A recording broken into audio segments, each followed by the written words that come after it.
Bien, antes del intervalo me estaban preguntando por el tema de espectro de respuesta. Pego de forma desprolija arriba del mismo PPT que están viendo, ignoren ahora el PPT, simplemente lo voy a usar como un lugar para pegar imágenes. Bueno, puedo hacerlo por lo menos en uno nuevo.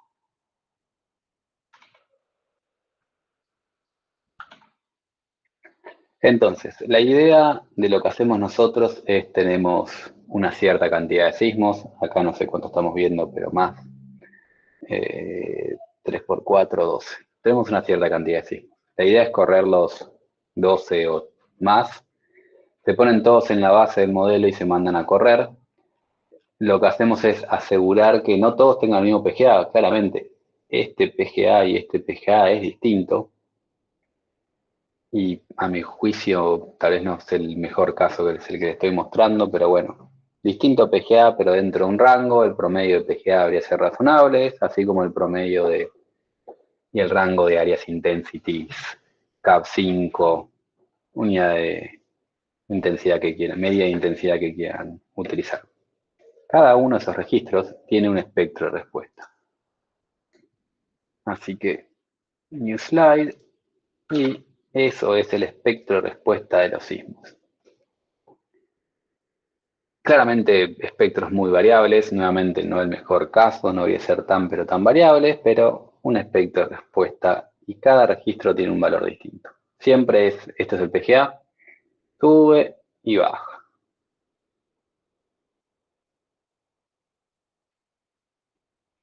En general nosotros deberíamos concentrarnos en la frecuencia que están más que nada en nuestros registros. Depende de la presa, si estamos haciendo presas, nos estamos moviendo en este intervalo de acá. Si acá está lejos o no, probablemente no me cambie nada, pero deberíamos intentar que en este rango esté bien, que esto está demasiado alto. Pero tenemos un espectro de respuesta y lo que nosotros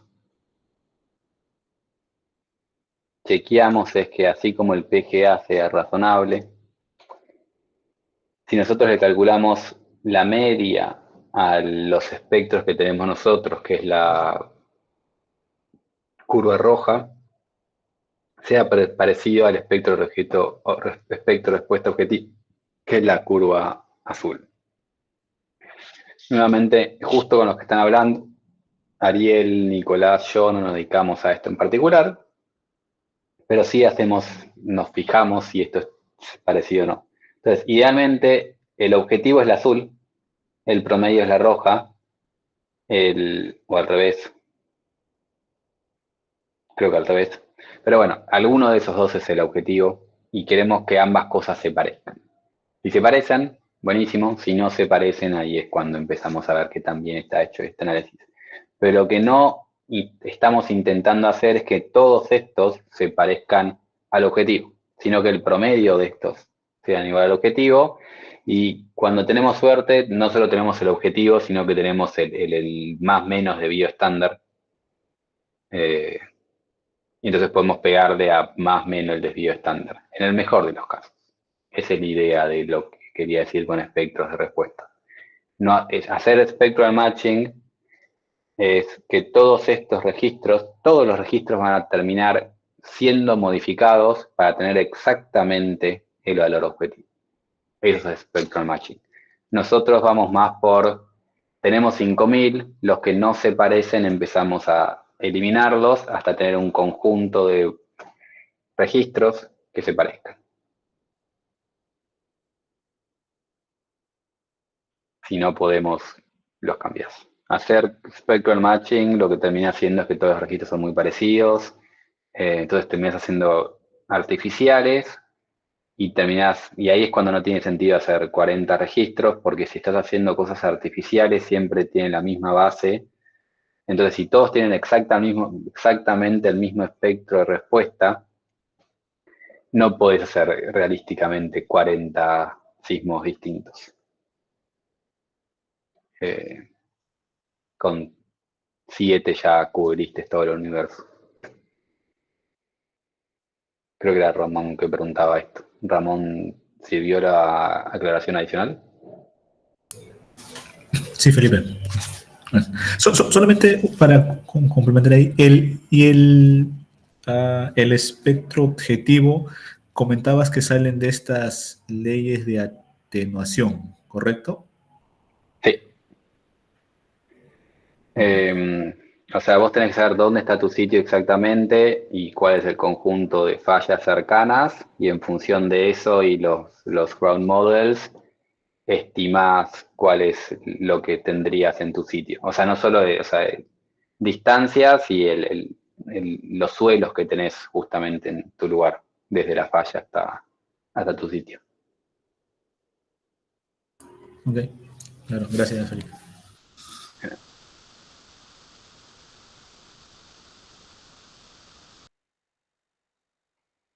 Bien, la última presentación que tenemos es esta, que dije que es corta, no es tan corta de diapositivas, pero no debería llevar tan largo de tanto tiempo de dar. No son 5 minutos, es un poco más. Y es una propuesta de una nueva intensidad, media intensidad. No son suficientes las 5 que venimos utilizando, proponemos una nueva, que en nuestra corta experiencia sirve mejor para intentar estimar qué tan dañino es un sismo. Como vimos antes, el PGA no nos dice mayor cuál desplaza más, el Areas Intensity no nos dice cuál desplaza más. Y notamos que si vemos la potencia espectral sí nos puede servir para estimar cuál es el sismo que va a ser más dañino para nuestra presa. Esta presentación está basada más que nada de trabajo de Nicolás Lavanda. Escribo Lavanda por las dudas porque no ponemos presentaciones, no estamos poniendo los nombres ahora acá. Se me salió de la presentación, un segundo, ahí estamos, ahora sí. Lavanda.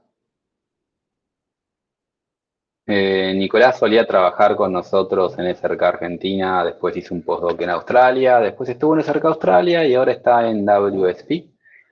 Pero Lavanda fue el que se le ocurrió más que nada esta medida de intensidad.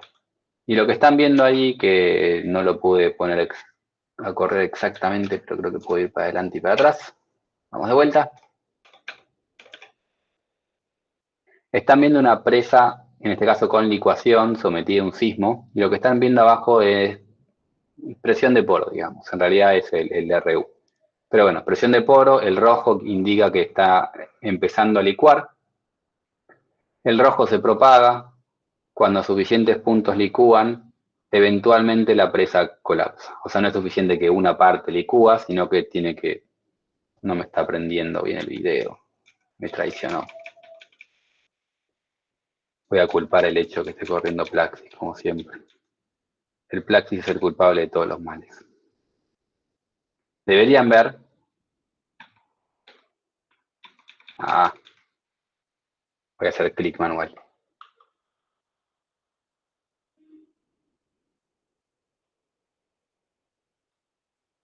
Más o menos.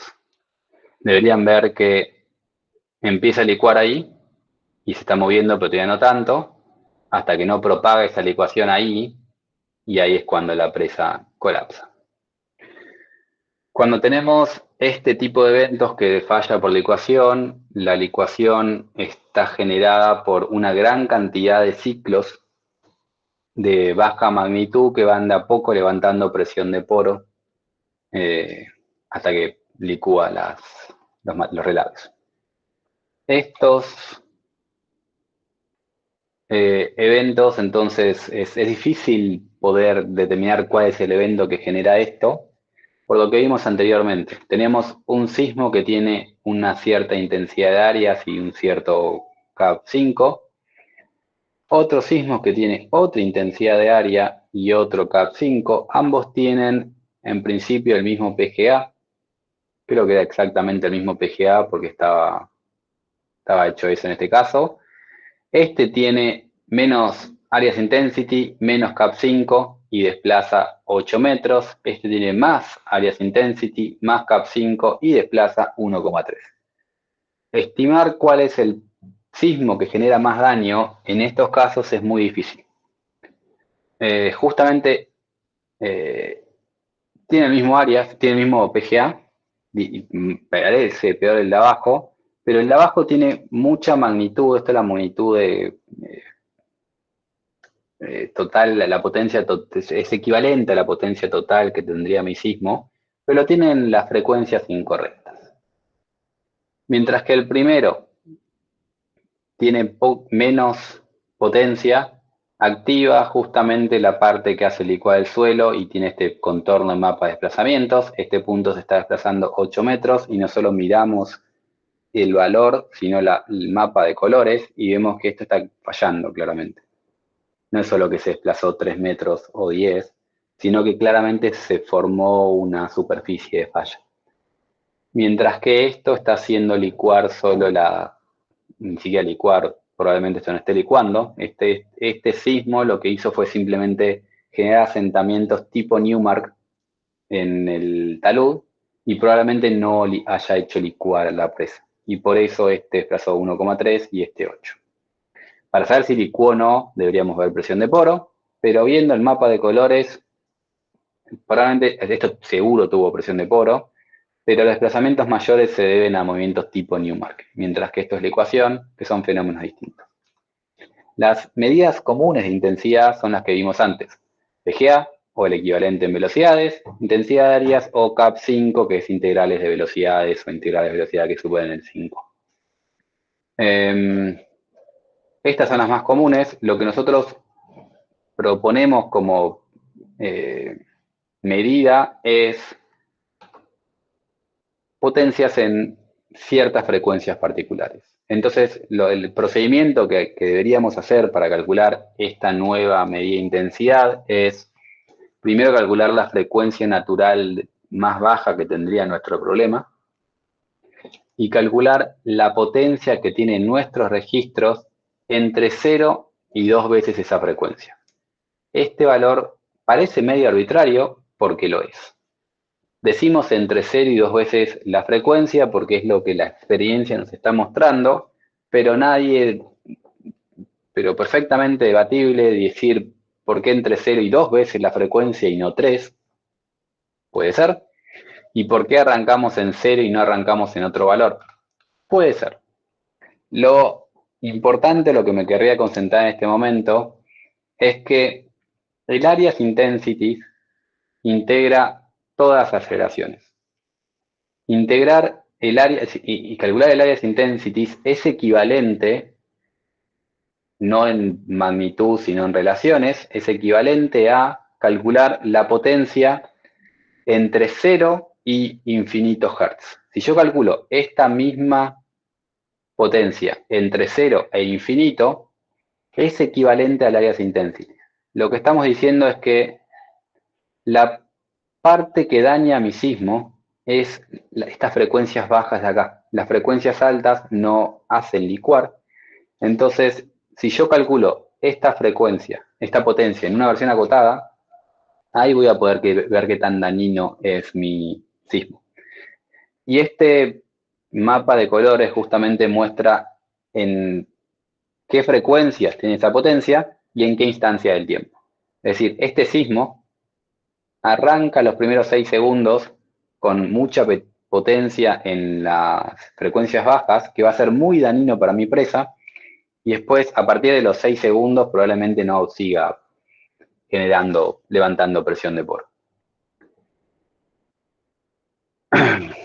Entonces, para calcular esto, no es totalmente directo porque la forma de calcular potencias espectrales no es tan directa como calcular integral, pero se puede. Hay paquetes dentro de los programas típicos como MATCAD o inclusive dentro de Python que calculan potencias espectrales.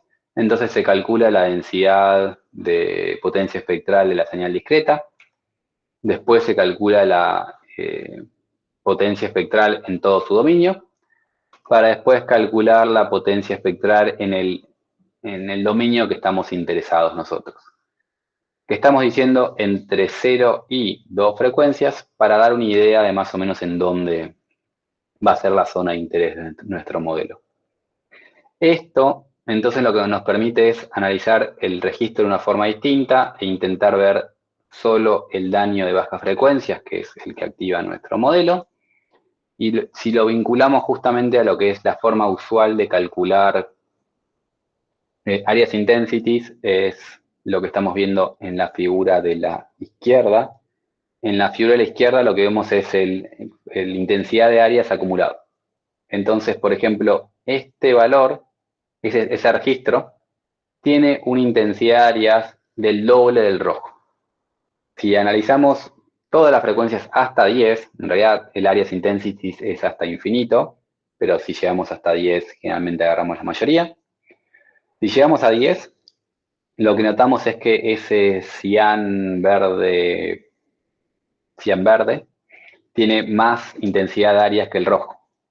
Pero si analizamos la zona de interés de nuestra presa, que generalmente va a estar más en este entorno, el rojo hubiese sido peor, porque el rojo aumenta más al principio y esa es la zona de más interés. Entonces no queremos ver, no nos interesa tanto a frecuencias tan altas, sino en los primeros 2, 3 Hz dependiente del problema. Lo otro esto mismo lo podemos ver en este gráfico de acá, que es en vez de ir calculando de forma acumulada la frecuencia, hacemos ventanas y calculamos las frecuencias en ciertas ventanas. Entonces lo que estamos viendo acá es las frecuencias entre 0 y 2, y después hacemos ventanas entre 1 y 3, ventanas entre 2 y 4, de forma continua en realidad, no nos movemos de uno en uno, sino que vamos moviéndonos y agarrando ventanas para ver dentro de esa ventana de tamaño 2 Hz, donde acumula mayor potencia, y vemos lo mismo que dijimos recién. El rojo, a bajas frecuencias, es el que más acumula Hz en estas frecuencias bajas, en esas ventanas. Cuando llegamos a este punto, a los 3-4 Hz, ese cian verde acumula un montón, y por eso el cian verde acá tiene una pendiente muy alta.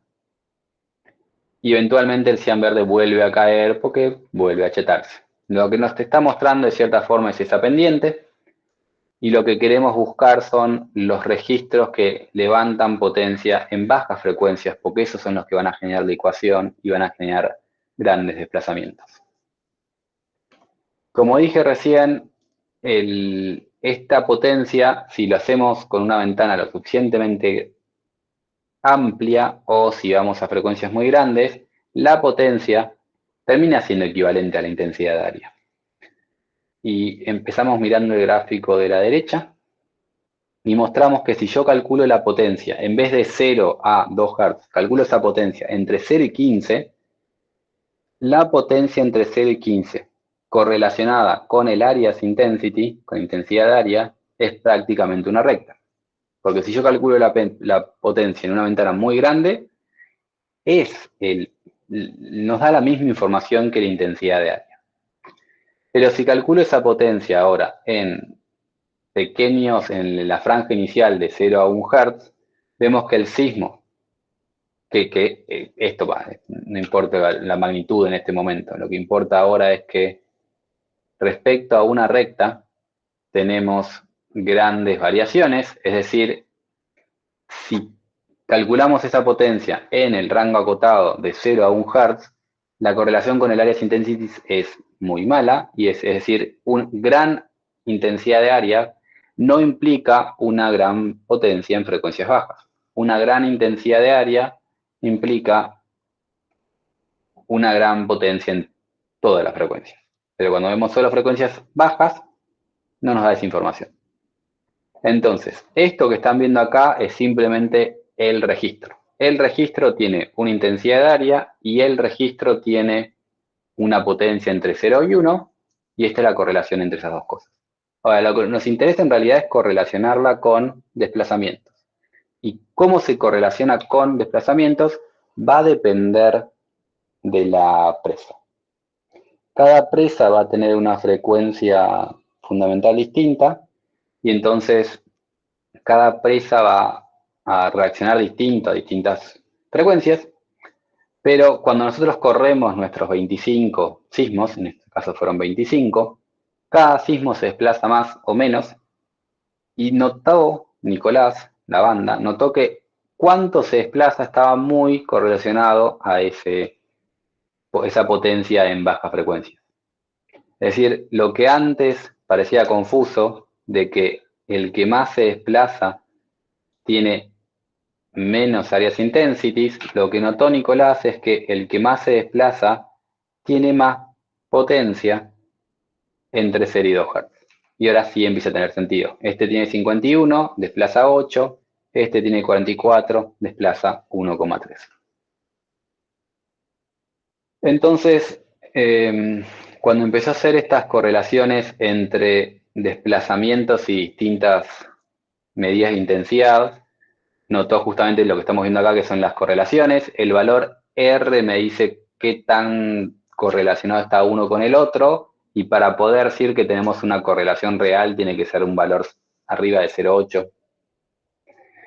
Notamos que el valor R del Areas Intensity es 0,6, bajo, del CAV es 0,4, bajo, y cuando empecé a hacer calcular el mismo valor con justamente potencias en distintos intervalos, notó que si calculaba la potencia de 0 a 1, la correlación era baja, de 0 a 2 la correlación era baja, de 0 a 5 la correlación mejoró.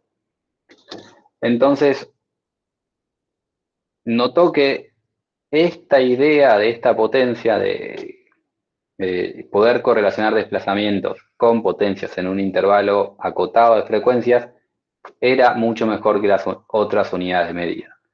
El problema es que acá estamos haciendo cuasi trampa, porque estamos probando distintos valores hasta lograr que la cosa machee bien, o que la cosa prediga bien. Y de antemano, este valor es un valor, ¿qué rango es cuál es la ventana que deberíamos calcular? No la sabemos. Entonces, esto no es una solución que le estamos diciendo de que a partir de ahora calculen potencia de 0 a 2 que va a andar mejor, sino que parece ser que la potencia en un intervalo acotado anda mejor. La duda es cuál es ese intervalo. ¿De 0 a 2, de 0 a 5 o de 1 a 4 hubiese sido mejor? Eso es lo que todavía falta investigar y seguir indagando de que tan bien aplica esto. Pero en principio, cuando ponemos de 2 a esta frecuencia natural, es que los intervalos andan razonablemente bien. Esto que están viendo acá es cómo machea la potencia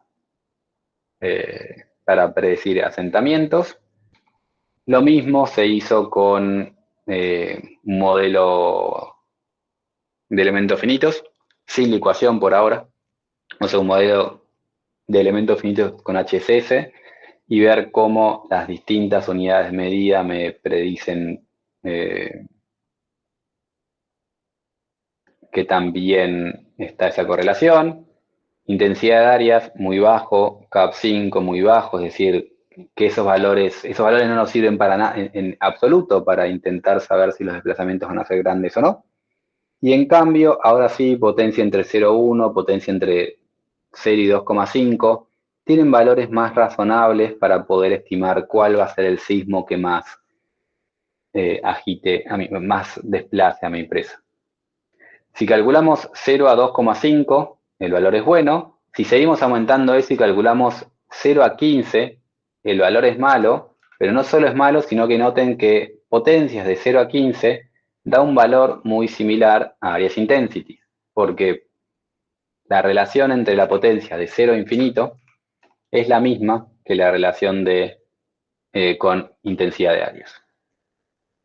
Esto es como le dieron los resultados elementos finitos con HSS, que no licúa, y esto es como dieron los mismos resultados con elementos finitos con PM4Sun, que es un modelo que veremos más adelante en el curso, que es un modelo que capta la ecuación, o sea, levanta presión de poro y licúa acorde. Y ahora los resultados son aún mejores, o mejor, dicho de otra forma, las unidades típicas son muy malas para predecir cuál es el sismo que va a generar mayor desplazamiento cuando licúa. Vuelvo 2 para atrás. Cuando hacemos algo tipo MACD-CICD, que es elástico, no son buenos, pero tampoco son pésimos. Cuando le metemos plasticidad, los estimadores estos son peores. Cuando le metemos licuación, son aún peores. Cuando el suelo licúa, si licúa o no licúa no tiene nada que ver con intensidad de área. Si licúa o no licúa depende de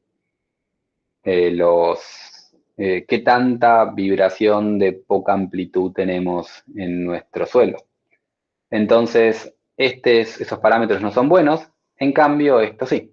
Fíjense que ahí ya tenemos un valor de R cuadrado de 0,95. Es muy bueno esta medida de intensidad para intentar estimar desplazamientos. Y de hecho, el gráfico es este de acá. Creo que está más adelante nuevamente. Pero fíjense cómo esos gráficos parecen alinearse muy bien con esa recta. O sea, qué tanto se alinea con esa recta es este R cuadrado acá. Es decir, es una unidad una medida de intensidad bastante buena para estimar desplazamientos vinculados a la vinculación. Y esto nos puede ayudar a tratar de cierta forma mejor la incertidumbre, porque nosotros tenemos un montón de registros sísmicos de entrada y queríamos correr 40 eventos sísmicos y en el futuro poder correr 5.000 eventos sísmicos, pero si queremos hacer esto de forma normal de elementos finitos, cada modelo son horas de horas. Las salidas son los desplazamientos y son horas de corridas para calcular desplazamientos de cada uno de estos eventos. Lo que vemos es que cuando los ordenamos con potencia espectral es prácticamente una recta y entonces podemos usar esto para estimar cuál va a ser el peor de los sismos.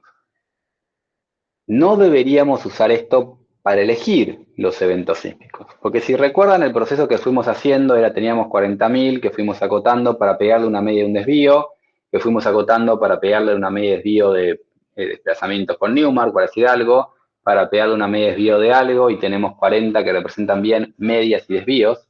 Si esos 40 que representan bien medias y desvíos elegimos el peor según esto, nos fuimos de lo que queríamos hacer.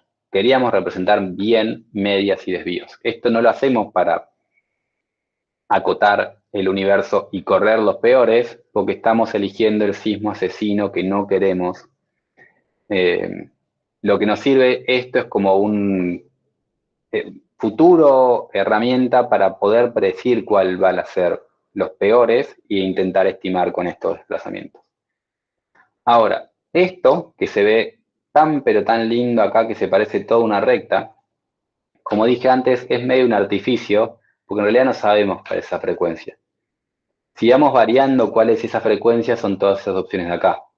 Si ponemos 0 a 1 anda más o menos bien, si ponemos 0 a 3 ahora anda peor, si ponemos 0 a 5 ya medio que no nos sirve de nada. 0 a 5 es una mala medida de intensidad para esta presa, y eso es lo importante. Si funciona bien de 0 a 1 o 0 a 2, depende de la presa en sí.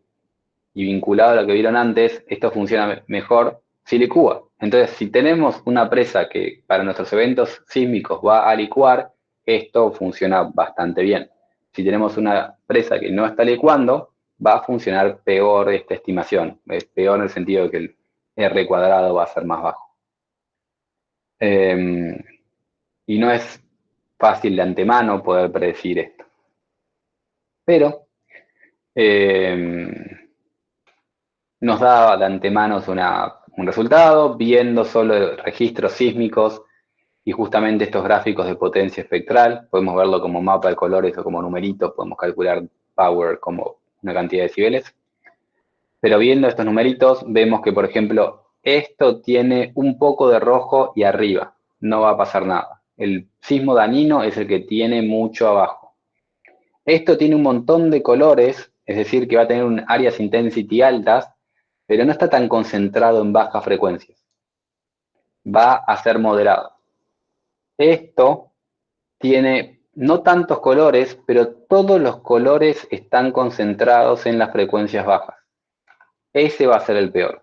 Entonces, lo que nos sirve esto es para cuando vemos los registros de antemano, poder empezar a saber cuál creemos que va a desplazar poco y cuál creemos que va a desplazar más. Como esto depende del caso particular de la presa, nosotros muchas veces lo hacemos, elegimos de 0 a 2, porque no le calculamos la frecuencia natural a estas cosas. Elegimos de 0 a 2, lo elegimos para empezar a ver cuál puede ser el peor y el mejor, pero después lo corremos y calculamos medias y desvíos como antes. Lo que sí, lo usamos para ver si después los resultados son consistentes. Y en un futuro, tal vez en un futuro, podemos usar esto para hacer una estimación de nuestro modelo próximo.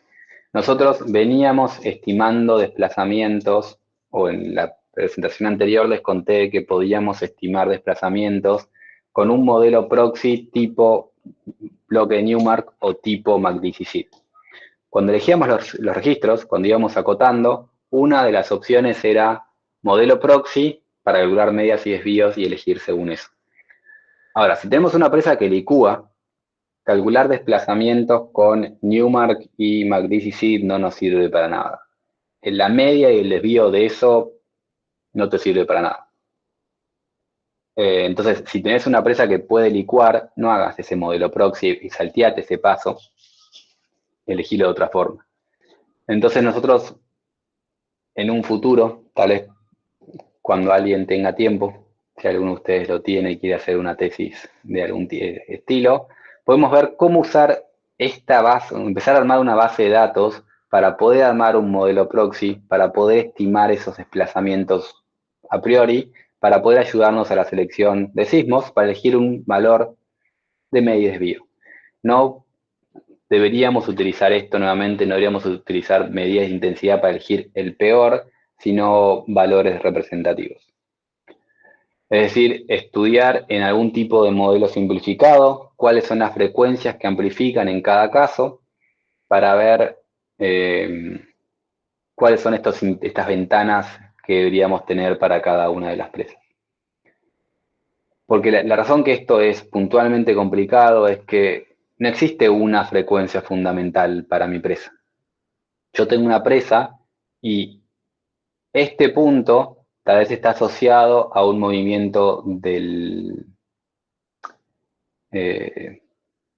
contrafuerte, que está asociado a cierta frecuencia, y la cresta está asociada a un movimiento global que está asociada a otra frecuencia.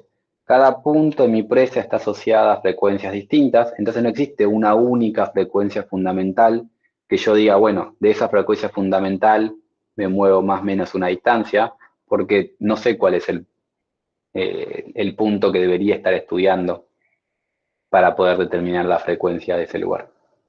Entonces no es tan sencillo elegir ese intervalo, cómo elegirlo. Pero bueno, esto nos sirve para elegir, nos podría llegar a servir para estimar desplazamientos. Y después podemos ver que las mismas relaciones se mantienen si se cambia un poco la geometría de la presa. Lo que tenemos acá es una presa existente que tenía problemas de estabilidad, y entonces querían ver de construir un contrafuerte para disminuir desplazamientos.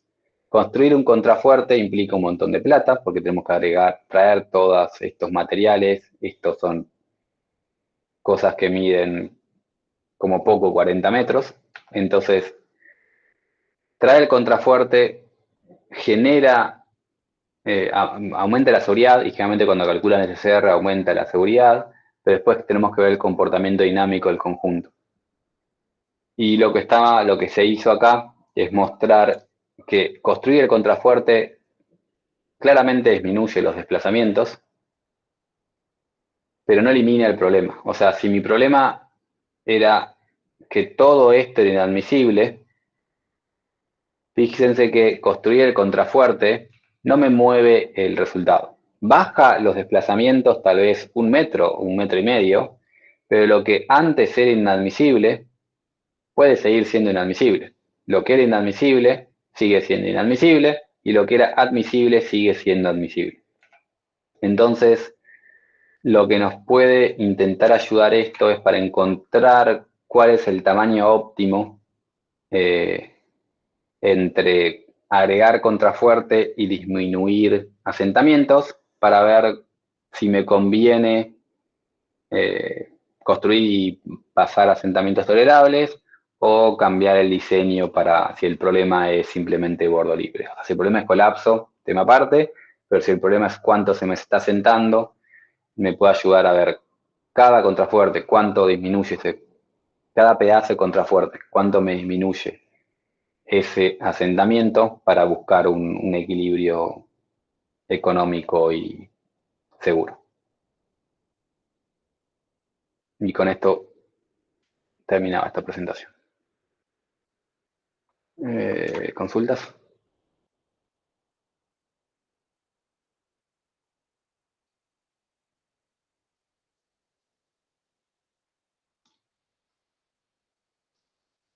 Bien, con esto terminamos las presentaciones, creo que es la última presentaciones de la parte del módulo de problemas sísmicos. Y a partir de acá continúa Ariel con la práctica. No sé si estás ahí, Ariel, sí. ¿Cómo querés continuar?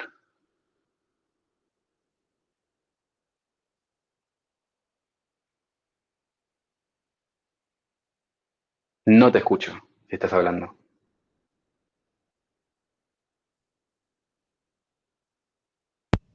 Ahora sí. Ahora sí. Perfecto.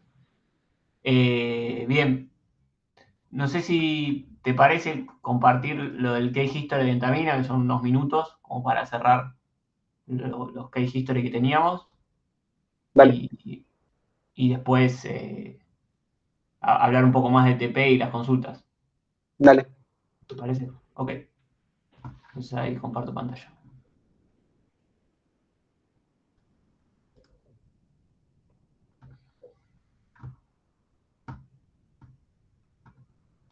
Un segundo.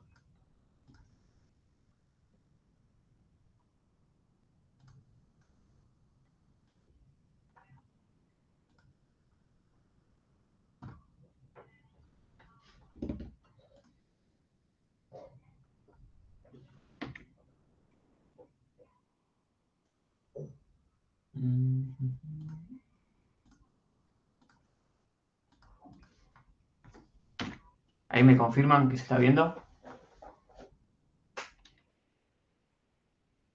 Ahí sí, ahí se ve. Perfecto. Bien. Bueno, para cerrar el tema que estuvimos viendo estas últimas clases, creo que las últimas 3 clases, de la parte sísmica, si se acuerdan, cuando vimos deformación por creep, les habíamos presentado este proyecto donde analizamos los asentamientos diferidos en un gran botadero. Este material de tipo enrocado, detectamos que a pesar de no ser una arcilla que tiene el comportamiento por creep, que ya conocemos, se ajustaba bastante bien a mediciones que se detectaron en satélites con mediciones INSAR. En el mismo proyecto se analizó cuál era el efecto sísmico y nada, se los quería compartir como para cerrar los trabajos que se hicieron para este gran botadero. Entonces, el planteo del problema, idéntico a lo que habíamos visto en la etapa de creep, analizamos 3 secciones, ¿se acuerdan? Teníamos que hacer un camino sobre esta ladera. Entonces, lo que se hizo fue, en cada una de estas secciones, recuerden la altura de este material botado, del orden de 180 metros.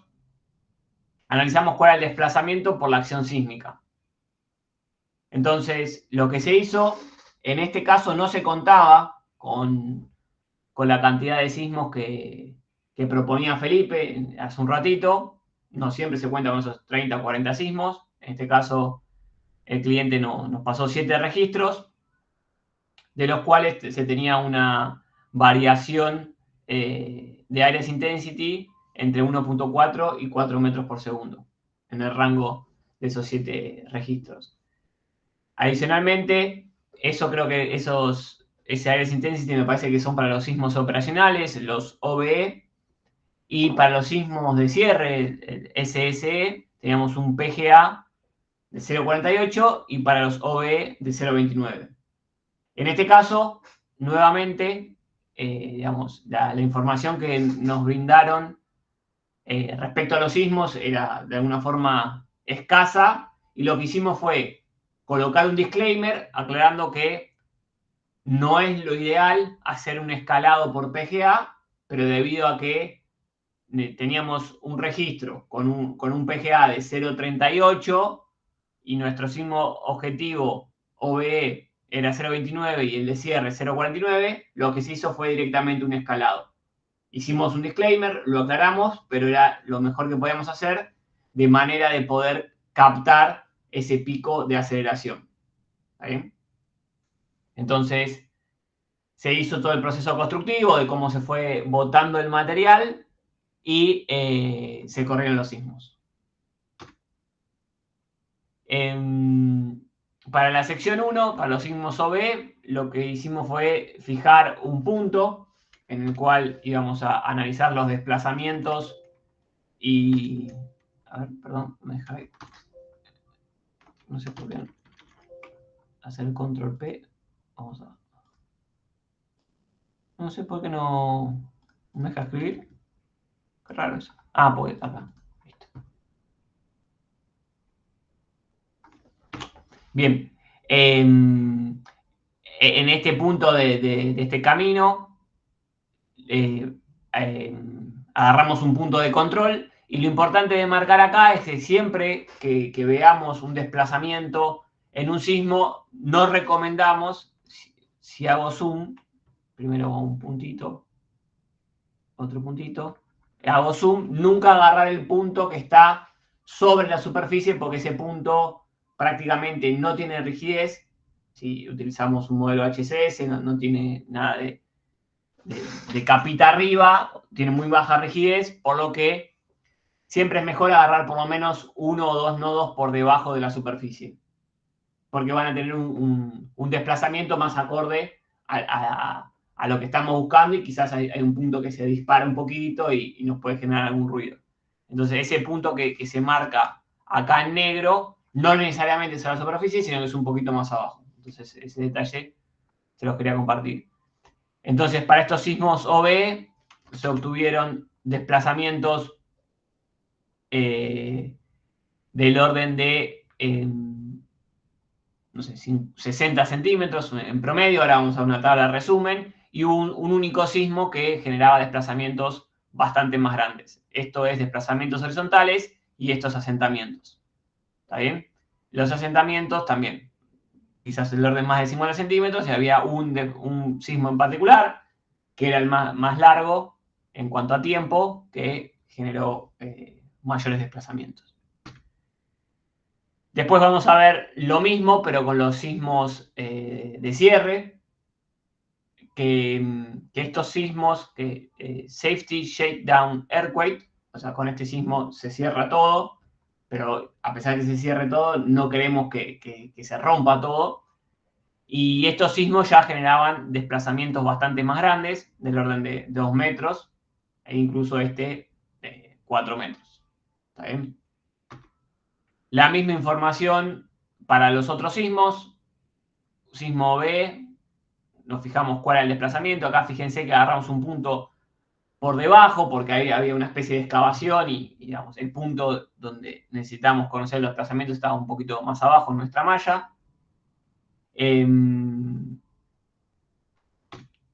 Misma información, sección 2, sismo de cierre. Ahora vamos a una tabla de resumen.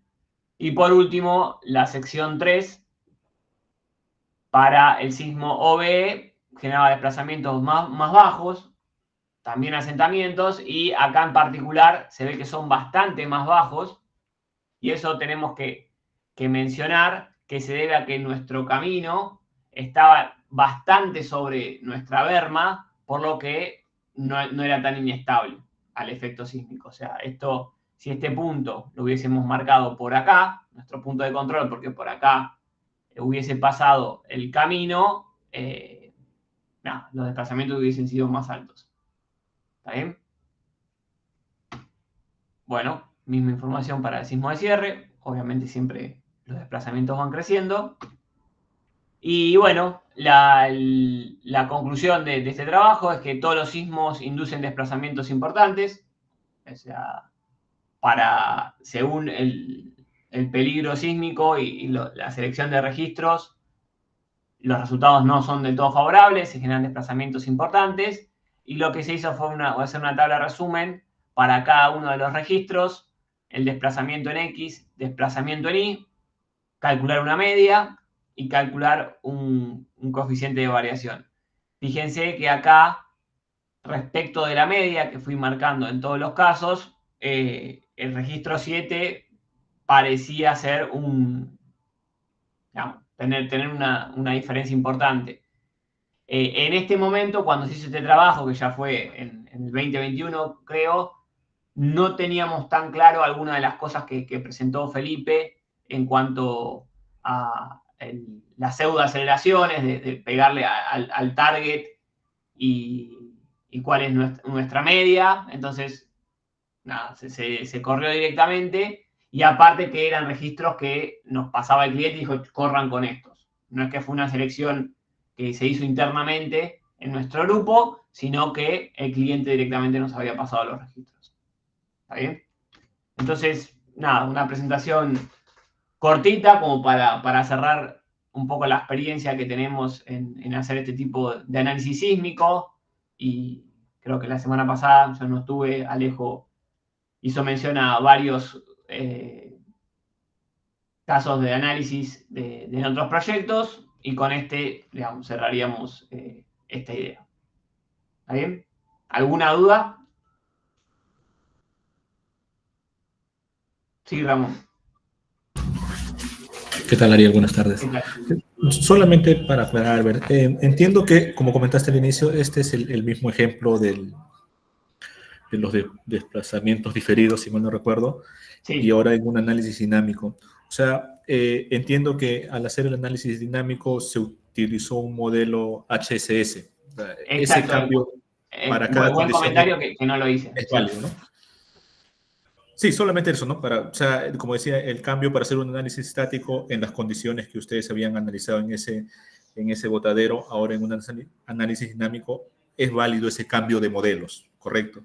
Exacto, sí. O sea, en el caso del modelo de CRIP, de formación diferida, usamos el modelo Soft-Cell CRIP, como se explicó en ese momento, y en este caso, muy buen comentario, Ramón, se actualizó el modelo a un modelo HCS con rigideces equivalentes. De alguna forma siempre puedes hacer alguna conversión, pero sin tener el efecto del CRIP, digamos, porque acá lo que necesitamos es llegar a una situación final, digamos, de nuestro botadero, y en unos 20, 100 segundos generar un efecto sísmico y ver cómo reacciona. Y el HCS, como explicamos, tiene la posibilidad de tener el amortiguamiento histerético y tener una buena respuesta al análisis sísmico. En las próximas clases vamos a ver el PM4SAM, donde ese efecto sísmico, que me parece que todavía no lo vimos, si cualquier cosa corríjame, pero ese efecto sísmico también va a captar exceso de generación de poros por efecto sísmico. En este caso el HSS eso no lo hace. Digamos, no genera licuación o minoración de resistencia por efectos dinámicos, cosa que sí va a poder hacer el PM4SAM. ¿Está bien? Pero... Sí, okay. Sí, una pregunta más, ya más quizás por ejemplo, con estos resultados de desplazamientos, alguna, quizás no fue el objetivo del estudio que se hicieron, pero como consulta, ¿algún método de atenuación es, digamos, razonable obtener este nivel de desplazamientos horizontales, por ejemplo, 245, 215? ¿Alguna forma de atenuar si es que fuera parte del, digamos, del objetivo del estudio que ustedes hicieron? Está fuera del alcance de donde nos metimos nosotros, ¿no? Pero, digamos, sí, un comentario que hicimos es, si vamos a tener este tipo de sismos que pueden llegar a afectar a tu camino, pensar de generarlo más adentro de tu berma. Déjame volver para atrás y la respuesta sale de analizar la sección 3. En la sección 3, donde tenemos el camino bastante adentro, no sé, estos serán unos 20 metros por dentro del talud, ayuda a que tus desplazamientos sean de alguna manera razonables, considerando, incluso acá vamos al sismo de operación, 20 centímetros, razonables para haber tenido un sismo, no puede llegar a generar algún daño, pero no va a romper absolutamente todo, cosa muy distinta cuando tenemos, déjame volver al sismo 1, perdón, a la sección 1, donde tenemos, donde tenemos desplazamientos ya del orden de 80 centímetros o algo bastante más grande, y eso se debe a que estás prácticamente sobre el talud. O sea, cualquier estructura que pongas muy cercana a un talud y tenés un sismo que tenga un efecto razonable en cuanto a PGA, esto va a ser un problema. Ese sería el único comentario que le pudimos otorgar al cliente en cuanto a ese aspecto.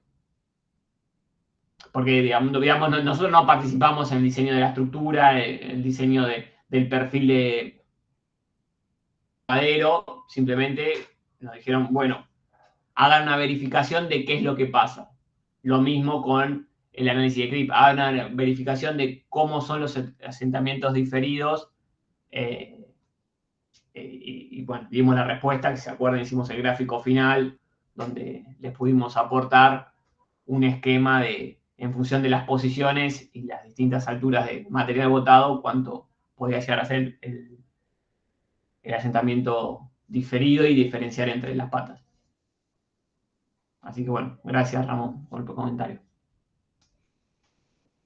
¿Alguna otra consulta?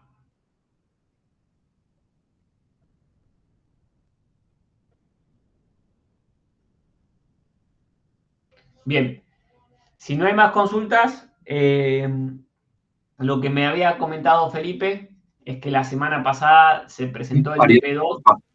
Qué pena interrumpirte, tenía una duda. Sí, por supuesto. Es un poco más práctica. Las señales todas vienen con un tiempo establecido, no sé, 100 segundos, en el caso de algunas que tienes ahí.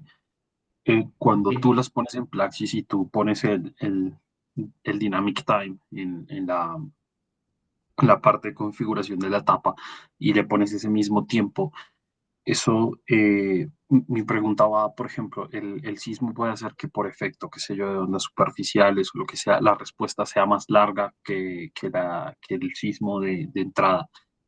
¿Eso se analiza o siempre se pone la señal, digamos, en el Dynamic Time se pone el tiempo exclusivo de la señal, o uno puede poner más tiempo y ver qué va Eso es pasando?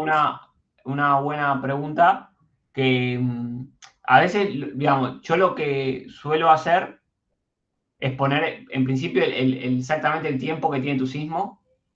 Incluso eso a veces se tiene que automatizar, porque si vas a tener 40 sismos, hacerlo de manera manual puede llevar mucho tiempo.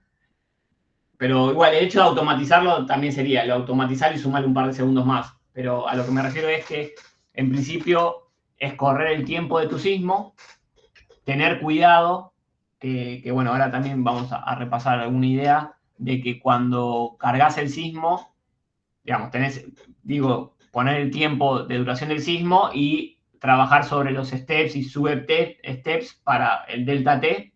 ¿Se acuerdan que en la primera clase hablamos del delta T crítico? y después a eso colgarle una nueva etapa donde podés correr 5 segundos donde no le pones nada. Y ves como si se sigue moviendo o no, qué es lo que pasa. Ok, o sea, pero entonces lo ideal es hacerlo en una etapa posterior, agregar un tiempo sin nada, y en las condiciones de frontera de esa nueva etapa se mantiene lo mismo que se tiene en la etapa anterior. Me refiero al free field y al complaint base, pero ya sin el line displacements o como sea que haya metido Exacto. el desplazamiento. Sí, Ok, entiendo. Vale, muchas gracias. sí. Entiendo igual que si lo querés hacer de continuo,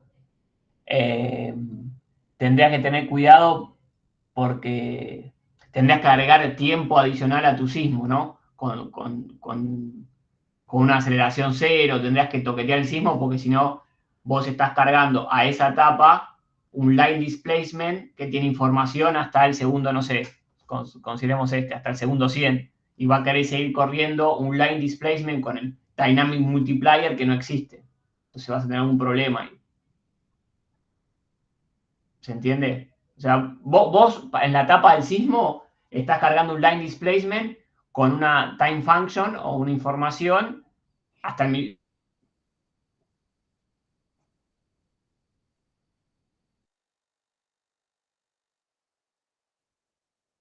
Creo que se cayó Ariel. Sí, se perdió. ¿Se entendió el comentario último que estaba haciendo, Ariel? Sí, no, perfectamente. Te agrego un comentario adicional mientras Ariel vuelve. Todo esto igual tenés que tener mucho cuidado. En el mejor de los casos, el registro ya viene bien y no deberías agregar nada de nada. Porque si el registro está bien recortado, tiene una etapa al final de poco vibración. O sea, nunca un sismo debería cortar cuando todavía está la cosa moviéndose mucho. Fíjate que la mayoría de las cosas que está mostrando Ariel, inclusive donde tiene el mouse, tiene un plató horizontal. Si está bien hecho el sismo, deberías tener un plató chiquitito, pero un plató indicándote que ya está, la cosa no se mueve. Si tenés un registro que al finalizar el registro todavía tenés una pendiente en esos desplazamientos, en realidad el registro es el que está mal y cualquier cosa que agregues genera ruido, porque vos tenés algo que se viene moviendo y decís quiero que se deje de mover.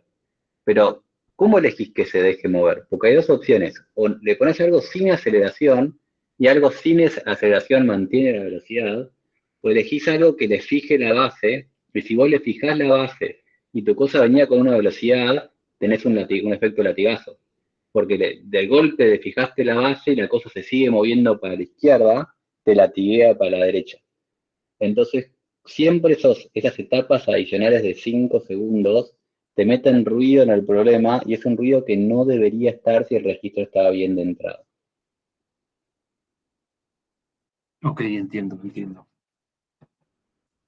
Eh, Así que en realidad mi crítica es al registro, intenta conseguir tu mejor registro si te lo hace otra persona. Y si no, a Sí. veces es lo que dijo Ariel, a veces lo hacemos, pero no hay una solución linda. Sí, no, mi consulta era básicamente porque hay registros que son en roca de algún sismo particular y tardan, no sé, 30 segundos el sismo, ¿cierto? Completo hasta que se detiene, digamos, o lo que midió el, el dispositivo de medición que hayan tenido o que hayan usado, lo que sea. Y luego ese mismo sismo en un sitio donde hay un espesor de depósito importante tarda, no sé, 100 segundos. Entonces, claro, si quisiéramos hacer un análisis de eso y metemos solo los 30 segundos de la señal en roca, seguramente no vemos todo lo que pasa después de eso. Era más o menos para tratar de analizar un caso así, pero voy a Claro, tener igual muy presentes sus comentarios. en ese caso, si está bien el sismo, la base debería haber quedado, al finalizar los 30 segundos, tu base debería quedar sin velocidad, sin aceleración y sin desplazamiento. Por lo cual ahí estaría bien agregarle más aceleración, más tiempo, pero porque tu base está quieta y solo se mueve lo de arriba.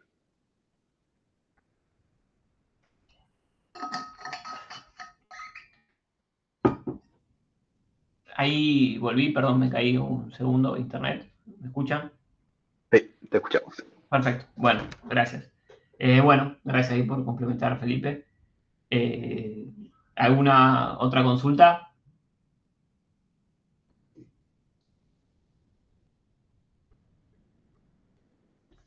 Bien. Entonces, dejo de compartir acá. Entiendo que Felipe les había conversado un poco sobre el TP número 2. Si querés, Felipe, recordame qué es lo que les mostraste exactamente y qué podemos repasar ahora. Estaba viendo al mismo tiempo lo que vos ya habías dado cuando yo no estuve. Creo que lo único que falta mencionar es el tema del cambiar elementos, porque el resto me parece que ya lo tenés dado. Ok, Voy a tener la grabación para hacer un segundo parte de consultas y estos comentarios. Déjame detener y volver a grabar. dale.